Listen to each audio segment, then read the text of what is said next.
Hi friends, అందరికీ నమస్కారం. Welcome to employees updates. ఈ ఛానల్ ద్వారా టీచర్లకు, ఉద్యోగులకు మరియు పెన్షనర్లకు సంబంధించి ఎప్పటికప్పుడు లేటెస్ట్ అప్డేట్స్ తెలియజేయడం జరుగుతుంది. సో ఫ్రెండ్స్, ఈ వీడియో కనుక మీకు నచ్చినట్లయితే లైక్ చేయండి, షేర్ చేయండి, అలాగే మన ఛానల్ను సబ్స్క్రైబ్ చేసుకోండి. రోజుకొక రూల్ మారుస్తున్న ఈపీఎఫ్ఓ, ఉద్యోగుల కార్మిక శాఖకు మరో బ్యాడ్ న్యూస్. ఈ మధ్య ఈపీఎఫ్ గురించి తరచూ వార్తల్లో వింటూనే ఉన్నాం. సంస్థకు సంబంధించి ఇటీవల వెలువడిన కొన్ని నిర్ణయాలు చందాదారులకు మేలు కలిగించేవి కాగా మరికొన్నిటి పట్ల ఉద్యోగ సంఘాలు ఆగ్రహం వ్యక్తం చేస్తున్నాయి. తాజాగా ఇప్పుడు ఉద్యోగుల పెన్షన్ స్కీమ్కు సంబంధించి కీలక నిర్ణయం తీసుకుంది. దీని లెక్కింపునకు సంబంధించి ఓ నిబంధనను ఈపీఎఫ్ఓ మార్చివేసింది. ఉద్యోగుల పెన్షన్ స్కీమ్ నిబంధనలను సవరిస్తూ కార్మిక మరియు ఉపాధి మంత్రిత్వ శాఖ 2 నోటిఫికేషన్ను జారీ చేసింది. 10 సంవత్సరాలు పూర్తి కాకముందే సభ్యుడు ఈ పథకం నుంచి నిష్క్రమిస్తే ఈపీఎస్ మొత్తం చెల్లింపుకు సంబంధించిన ఉత్తర్వులు వాటిలో ఒకటి కాగా, ఈపీఎస్కి ముందు ఉన్న కుటుంబ పెన్షన్ పథకం కింద పెన్షన్ పొందేందుకు అర్హత ఉన్న ఉద్యోగుల కోసం మరొక నోటిఫికేషన్ విడుదల చేసినట్లు ప్రముఖ మీడియా సంస్థ నివేదించింది.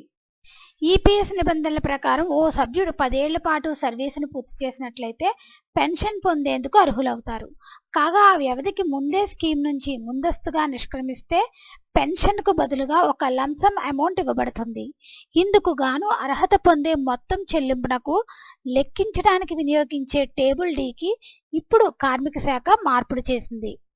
ఇంతకు ముందు ఉద్యోగి 4 సంవత్సరాల 7 నెలల పెన్షన్ స్కీమ్లో సభ్యుడిగా ఉంటే 5 సంవత్సరాల సర్వీస్ ఆధారంగా లంసం ప్రయోజనం పొందేవారు. 6 నెలలు దాటిన తర్వాత దానిని మరుసటి ఏడాదిగా లెక్కించేవారు.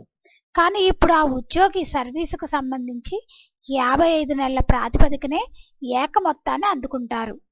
సిబ్బంది పొందే ప్రయోజనాన్ని ఇది స్వల్పంగా తగ్గించవచ్చని ఈవే India people advisor services partner Puneet Gupta తెలిపారు.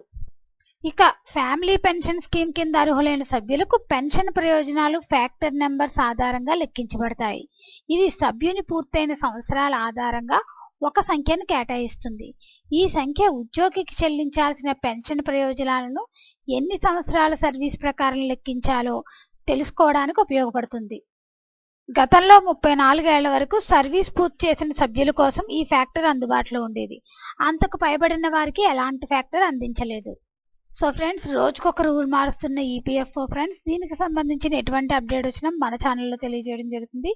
ఈ వీడియో కనుక మీకు నచ్చినట్లయితే లైక్ చేయండి, షేర్ చేయండి, అలాగే మన ఛానల్ను సబ్స్క్రైబ్ చేసుకోండి. Thanks for watching this video.